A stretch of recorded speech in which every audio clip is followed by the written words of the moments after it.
This is the kindest boss in India. He gives away free chilled mango juice. Anyone passing by his stall gets a complimentary cup of mango juice. The ice doesn't need to be cleaned, the boss simply crushes it. This is the only way to cool down the mango juice quickly. Crushed ice has more surface area to contact the juice, lowering its temperature effectively. The mango juice he uses is freshly squeezed, so he needs a lot of mango pulp. Peeling mangoes is quite tricky, as their surfaces are slippery, and they can easily slip out of your hands if you're not careful. Next, he pours the mango juice into a juicer, adding the peeled mango pulp for a second round of processing. Once he's finished, he pours the freshly squeezed mango juice into a bowl, quickly filling it up. The juice needs constant stirring to ensure it mixes well with the ice for optimal cooling. The sweet aroma of the mango juice attracts many passers-by. The boss pours the chilled mango juice into glass cups and hands them out to anyone walking by. In India, hardly anyone does such selfless acts. He deserves a Good Person Award for his hard work every day. Would you be touched by this boss's story? You've got to hit it 200 times in 1 minute to make Japan's most popular handmade mochi. The owner puts the steamed, sticky rice into a grinder. The rice grains change shape inside the machine,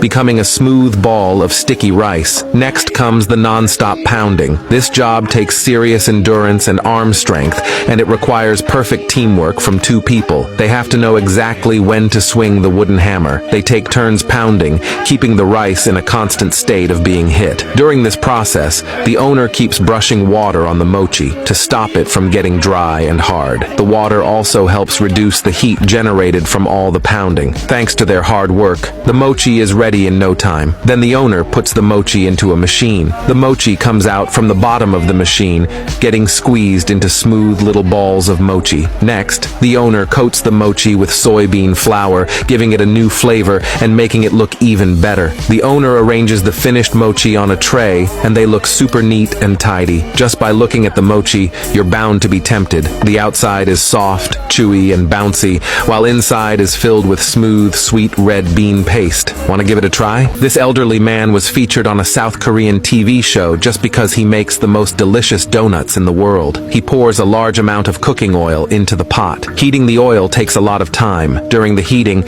he stirs the pre-prepared batter, making it more elastic. This way, the donuts turn out chewier. A machine shapes the batter into donuts, and once they hit the pot, they float on the hot oil. As the oil temperature rises, they gradually expand, becoming round and plump. The elderly man uses a wire rack to take the donuts out. Even though he uses many tools in the process, it doesn't affect the customer's love for his donuts. Once the grease on the surface disappears, he coats the donuts with a layer of white sugar. Although it's just a thin layer, it drives many people crazy after they taste it. The finished donuts are packed into plastic bags, with the same number of donuts in each bag. This is a set amount that allows people to finish just enough without feeling overly sweet. The donuts have an irresistible golden color, and they're firm but not dry. Would you like to try them? Place the steak in butter and sear it, and you'll get a butter steak that would make Michelin chefs blush. Before making the butter steak, the boss needs to prepare quite a bit. First, he wipes off the blood from the steak, as it can affect the flavor. Next, he cuts the steak into appropriate sizes, since the size also impacts the texture. Once all the steaks are cut, the boss soaks them in batter, gently pressing the steak to ensure the batter sticks well. This way, more breadcrumbs will adhere to the surface. He coats the steaks with breadcrumbs, ensuring they are fully covered. This will make the fried steak extra crispy. You can't imagine how delicious a steak can be,